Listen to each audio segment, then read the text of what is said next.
Hello everyone, welcome you all to India scope.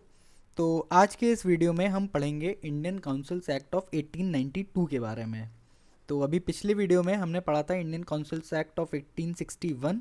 अब ये act उसके जस्ट बाद आया था।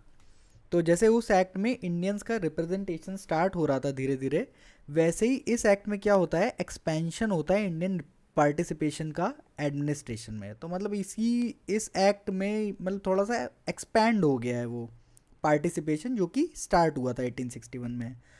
अब हिस्टोरिकल बैकग्राउंड की बात करें तो देखिए ये एक्ट क्यों आया। तो 1861 के एक्ट के बाद इंडियंस की जो डिमांड्स थी वो बढ़ने लगी थी। उनका कहना था कि हमें ज़्यादा रिप्रेजेंटेशन चाहिए, सरकार में हमारी आवाज़ें सुनी जाएं। तो इसी के प्रेशर में ये 1892 का एक्ट लाया गया था। तो ये जो था ये ब्रिटिश रूल के दौरान पास किया गया था। ये फॉलोड इंडियन काउंसिल्स मतलब 1861 के इंडियन काउंसिल्स एक्ट के बाद आया था। क्यों? क्योंकि डिमांड जो थी वो राइज हो रही थी इंडियन रिप्रेजेंटेशन की। अब आगे ऑब्जेक्टिव की बात करें तो इसका ऑब्जेक्टिव था इंडियन पार्टिसिपेशन को इंक्रीज़ करना, क्योंकि उनकी डिमांड्स आ रही थी तो उसी लिए पार्टिसिपेशन को इंक्रीज़ करना था। इसने क्या किया, जो लेजिस्लेटिव काउंसिल्स थी उसके बेस को और ब्रॉडन कर दिया, यानी और उसका विस्तार कर दिया, बढ़ा दिया, चौड़ा कर दिया। तो यहाँ से क्या हुआ, जो पॉलिटिकल अवेयरनेस बढ़ रही थी इस एक्ट ने उस पर रिस्पॉन्ड किया। अब कंपोजिशन की बात करें लेजिस्लेटिव काउंसिल्स की, तो देखिए इस काउंसिल में ऑफिशियल और नॉन ऑफिशियल मेंबर्स होते थे। तो जो ये मेंबर्स होते थे वो डायरेक्टली इलेक्ट नहीं करे जाते थे, इन्हें नॉमिनेट करा जाता था। इनका रिप्रेजेंटेशन कैसे होता था? नॉमिनेशन के थ्रू होता था। ठीक है, आगे देखते हैं। तो अभी देखिए दो तरह का जो था लेजिस्लेटिव काउंसिल, दो तरह की थी। देखिए पहले तो थी सेंट्रल, इसके अलावा थी प्रोविंशियल। तो अब इसके जो नॉन ऑफिशियल मेंबर्स थे, तो जो सेंट्रल लेजिस्लेटिव काउंसिल के नॉन ऑफिशियल मेंबर्स थे इनको नॉमिनेट किया जाता था by Bengal chamber of commerce. तो ये बंगाल चेंबर ऑफ कॉमर्स और दूसरा प्रोविंशियल लेजिस्लेटिव काउंसिल्स। तो ये दो जगह से नॉमिनेशन होता था। ये आपका सेंट्रल जो लेजिस्लेटिव काउंसिल्स थी उसका। तो यहाँ के जो मेंबर होते थे दो जगह से नॉमिनेट करे जाते थे, एक तो बंगाल चेंबर ऑफ कॉमर्स और दूसरा जो प्रोविंशियल लेजिस्लेटिव काउंसिल्स होती थी वहाँ से। अब प्रोविंशियल लेजिस्लेटिव काउंसिल जो इसके मेंबर्स कहाँ से नॉमिनेट होते थे, तो अभी देखिए नॉमिनेशन ऑफ मेंबर प्रोविंशियल। तो प्रोविंशियल लेजिस्लेटिव काउंसिल्स के जो मेंबर होते थे वो नॉमिनेट किए जाते थे बाई लोकल बॉडीज, जैसे कि यूनिवर्सिटीज़, डिस्ट्रिक्ट बोर्ड्स, म्यूनसिपैलिटीज़ और ज़मींदार। तो यहाँ से क्या करते थे, मेंबर्स नॉमिनेट होते थे प्रोविंशियल गवर्नमेंट के। ठीक है, अभी आगे देखते हैं। अब नेचर ऑफ रिप्रेजेंटेशन की बात करें तो कोई डायरेक्ट रिप्रेजेंटेशन नहीं थी, ये इनडायरेक्ट रिप्रेजेंटेशन थी। मेंबर जो थे वो इलेक्ट नहीं होते थे, नॉमिनेट होते थे। और नो डेमोक्रेटिक इलेक्शंस, कोई भी इलेक्शन नहीं था, नॉमिनेशन चल रहा था अभी भी। अब इनको कुछ पावर मिल गई, बहुत पावर नहीं कहेंगे लेकिन हाँ नाम की थोड़ी मोड़ी पावर इन्हें मिल गई थी।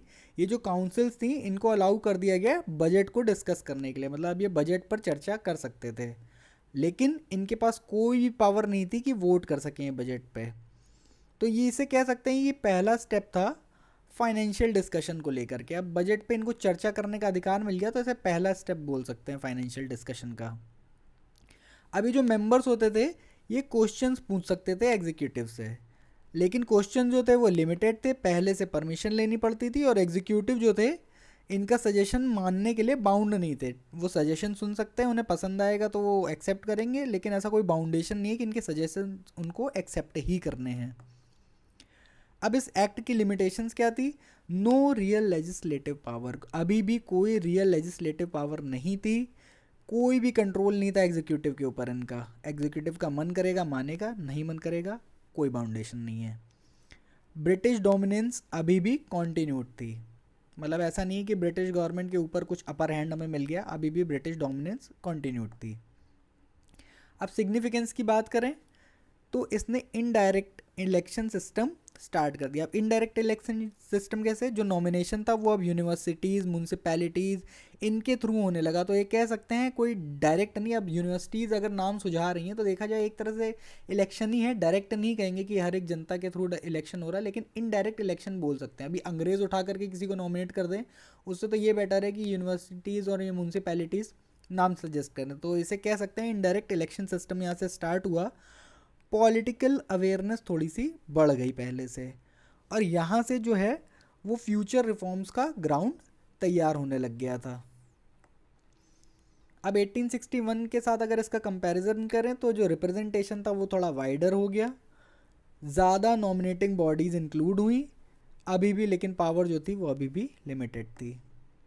की फीचर्स की बात करें तो indirect nomination system, budget discussion allow हो गया था, क्वेश्चन आर इंट्रोड्यूस हुआ, मतलब आप क्वेश्चन कर सकते हैं, लेकिन रिफॉर्म जो थे वो अभी भी लिमिटेड थे।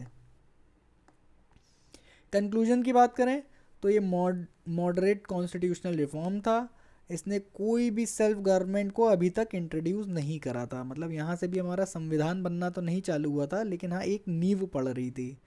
अब इसने स्ट्रेंथन किया इंडियन पॉलिटिकल पार्टिसिपेशन को, मतलब पॉलिटिकल पार्टिसिपेशन थोड़ा थोड़ा आ तो गया था 1861 से, लेकिन उसने इस एक्ट ने उसे ही और स्ट्रेंथन करने का काम किया। तो कैसा लगा आपको हमारा ये वीडियो? अगर आपको ये वीडियो हमारा पसंद आया तो प्लीज़ इसे लाइक करें, शेयर करें अपने फ्रेंड्स के साथ, और हमारे चैनल इंडिया स्कोप को सब्सक्राइब करना ना भूलें, बेल आइकन प्रेस कर दें। Thank you.